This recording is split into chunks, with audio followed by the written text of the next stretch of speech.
Frank checks the listing every few days now, out of habit more than hope. The house two doors down has been for sale for 140 days. It started at $489,000. It's at $459,000 now, and it still hasn't moved. Meanwhile, Frank's own house, smaller, older, worse lot, is apparently worth $510,000 according to Zillow. He knows this because he checks that too. Not because he's selling. He's never selling. He locked in 2.8% in 2021, and he would rather renovate a kitchen he hates than give that number back to a bank. 3 miles away, Laura has seen that same neighbor's listing. She's done the math 9 different ways. At today's rate, the monthly payment on that $459,000 house is roughly what Frank pays for a place worth half as much. She makes more money than Frank does. She still can't buy the house he refuses to leave. Nothing crashed, no headline moment, no bank collapsed on the evening news, and yet somehow both of these people are stuck on opposite sides of a market that looks, on paper, completely normal. Chapter 1. The Market That Won't Move. My name is Dipp, and I spend an unreasonable amount of my life trying to figure out why the numbers everyone's staring at don't match what everyone's actually feeling. If you're the kind of person who wants to understand what's really happening under a headline instead of just reacting to it, that's what this channel is for. Hit subscribe, and if this one changes how you see the market, drop a like so more people see it. Here's what everybody gets wrong about the housing market right now. They're waiting for a crash. They grew up on 2008. They've got the mental model loaded and ready, foreclosure signs on every lawn, prices free-falling 30%, some poor family's furniture on the curb. So they keep checking, waiting for the moment it finally happens. But that's not what's happening, and it's not going to happen that way. What's actually happening is stranger, quieter, and in some ways worse because there's no single event you can point to and say, there, that's when it broke. The housing market didn't crash, it froze. And a frozen market doesn't make headlines. It just makes everyone in it a little more miserable, a little more stuck every single month with nobody in charge and nobody to blame. Chapter 2. The Golden Handcuffs. Let's start with Frank, because Frank is the most important person in this entire story, and he doesn't even know it. During the years when mortgage rates sat near historic lows, tens of millions of Americans did the smart, responsible thing. They locked in a rate. Frank got 2.8%. His neighbor 2 streets over got 3.1%. People were genuinely proud of these numbers, bragging about them at barbecues the way people used to brag about stock picks. Then rates climbed. Not gently, they roughly doubled in a short window, landing solidly in the 6s and 7s depending on the year. And here's the part that doesn't get said enough. That jump didn't just make new homes more expensive. It made Frank's old home a kind of golden cage. Think about what actually happens if Frank sells. He doesn't just lose his house, he loses his rate. If he buys anything else, smaller, bigger, across town, doesn't matter, he's trading a 2.8% loan for something starting with a 6 or a 7. On a $400,000 mortgage, that difference alone can run over $1,000 a month. Frank isn't choosing to stay in a house he's outgrown. The math is choosing for him. Economists have a dry, boring name for this, the lock-in effect. Boring name, enormous consequence. Multiply Frank by tens of millions of homeowners all making the same completely rational decision at the same time, and existing home sales, people selling the homes they already own, dropped to some of the lowest levels in decades. Not because people don't want to move, because moving now comes with an invisible tax that never existed before. And the tax is paid in interest, not dollars at closing. Here's the metaphor that makes this click. Picture a massive game of musical chairs. The music stopped a while ago, except nobody has to give up their chair. So everyone who already has a seat just sits there, forever if they want to. Meanwhile, more and more people keep walking into the room looking for a chair that was never coming free in the first place. That's the housing market right now. It's not that the chairs disappeared, it's that nobody sitting in one has any reason to stand up. Chapter 3. The silent tax nobody voted for. Now, let's go find Laura, because she's dealing with a completely different mechanism, and one that most people don't even think of as part of the housing market at all. Say Laura finds a seller who's actually motivated, a job relocation, a divorce, an estate sale, something that overrides the lock-in effect. She gets the house, she thinks the hard part is over. Then the insurance quote arrives.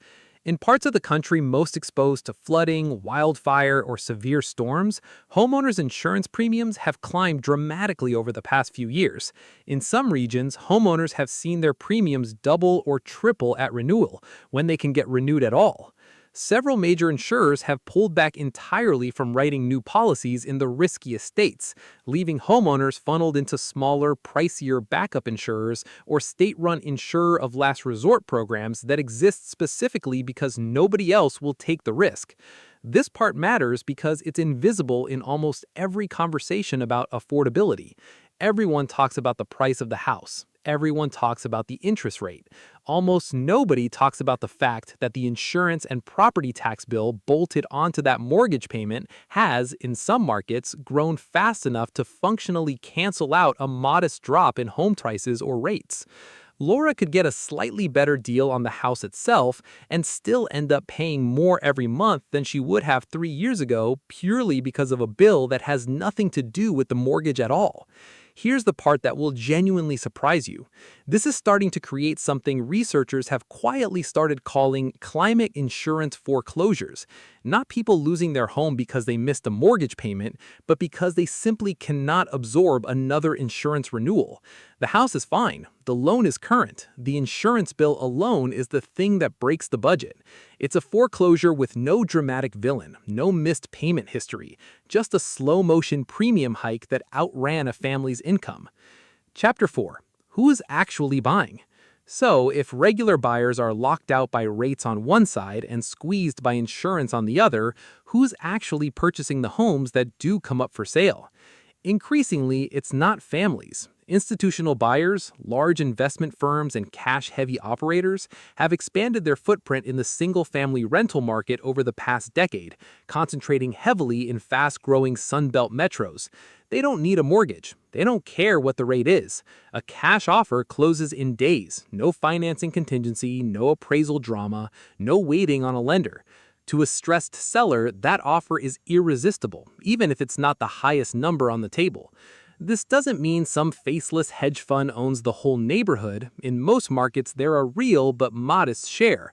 But modest is still enough to matter, because in a frozen, low-inventory market, it doesn't take much extra demand at the margin to keep prices propped up exactly when normal buyers most need them to soften. Laura isn't just competing with Frank's decision to stay put. She's competing with buyers who don't need a mortgage rate to make sense at all. Chapter 5. Why this isn't 2008. The honest case. Now, this is the part where a lesser channel keeps stacking scary facts until you're ready to short the entire economy. Let me stop and argue the other side as hard as I can because it deserves to be heard. This is not 2008. That crash was built on a specific, identifiable rot. Millions of loans handed out to buyers who couldn't actually afford them, packaged into securities, sold as safe, and detonated all at once when the underlying borrowers defaulted in waves.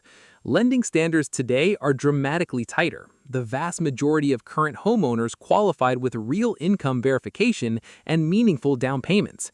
Frank isn't underwater. He's sitting on a mountain of equity because home prices, even after cooling, are still well above where they were before the pandemic run-up. A homeowner with that much equity and that low a rate is, structurally, one of the most stable financial positions a person can be in. There's no wave of forced selling coming because there's no wave of people who can't afford their current payment. The lock-in effect that's freezing the market is the exact same force that's protecting it from collapsing. That argument is completely correct, and that's exactly why what's actually happening is so easy to miss. Chapter 6. The freeze is the damage. Because a housing crash and a housing freeze do very different damage to very different people, and only one of them makes for a dramatic headline. A crash hurts people who already own homes. Their equity evaporates overnight. A freeze does something quieter. It punishes everyone who doesn't own a home yet indefinitely with no clear end date. Prices don't need to fall for this to be a crisis. They just need to stay too high, next to rates that stay too high, next to insurance that keeps climbing for long enough that an entire generation simply stops expecting to buy at all. Recent surveys have shown a growing share of renters now believe they may never own a home, not because they're being irresponsible with money, but because the math genuinely doesn't close for a normal income in a normal amount of time. Here's the sentence that made this click for me. The 2008 crash was an event. This is a condition. Events end. Conditions just become the new normal, quietly, one renewal notice and one rejected offer at a time, until nobody remembers it being any other way. And notice who benefits from that condition never getting fixed. Frank, sitting on his 2.8% rate and his equity, has zero incentive for any of this to change. Existing homeowners as a group, which includes most people currently making the loudest arguments about the market, are mostly fine. The people actually absorbing the cost are the ones without a seat in the room yet, which means the group with the least political and financial power is the one quietly footing the entire bill for everyone else's stability. This is exactly the kind of gap between the headline and the actual mechanism that I built our school community to dig into. Not predictions, not doom, just an honest map of how these systems actually move, so you're not the last person to notice when your own numbers change. It's linked below if you want to go deeper than a single video can take you. Chapter 7. What actually breaks the freeze? So what would it actually take to thaw this out? Not a crash. A freeze like this rarely ends with one. It ends one of a few boring, unglamorous ways. Rates could fall enough that Frank's golden handcuffs stop feeling so golden, though most projections suggest that relief, if it comes slowly, not all at once. New construction could meaningfully outpace population growth for long enough to actually rebuild inventory, which requires years, not months, and runs straight into labor and material costs that have climbed just as fast as everything else. Or less pleasantly, incomes could simply stagnate long enough, relative to prices, that something has to give somewhere in the system, often in the quietest possible way through more multi-generational households, delayed family formation, or people simply renting for a decade longer than they ever planned to. None of those are dramatic. None of them make for a viral headline. That's exactly the point. The housing market isn't broken in a way that produces a single cinematic moment you can point to on the evening news. It's broken in a way that shows up as a for sale sign that's been on the lawn for 5 months, a mortgage calculator you keep closing and reopening, and the rate you keep checking that never quite gets low enough. So bring Frank and Laura back one more time, because their stories aren't actually opposites. They're the same freeze wearing 2 different costumes. Frank isn't a villain for staying. He's making the single most rational financial decision available to him. Laura isn't doing anything wrong either. She's doing everything right and still losing ground to a mechanism that has nothing to do with her credit score or her savings discipline. Neither of them is panicking.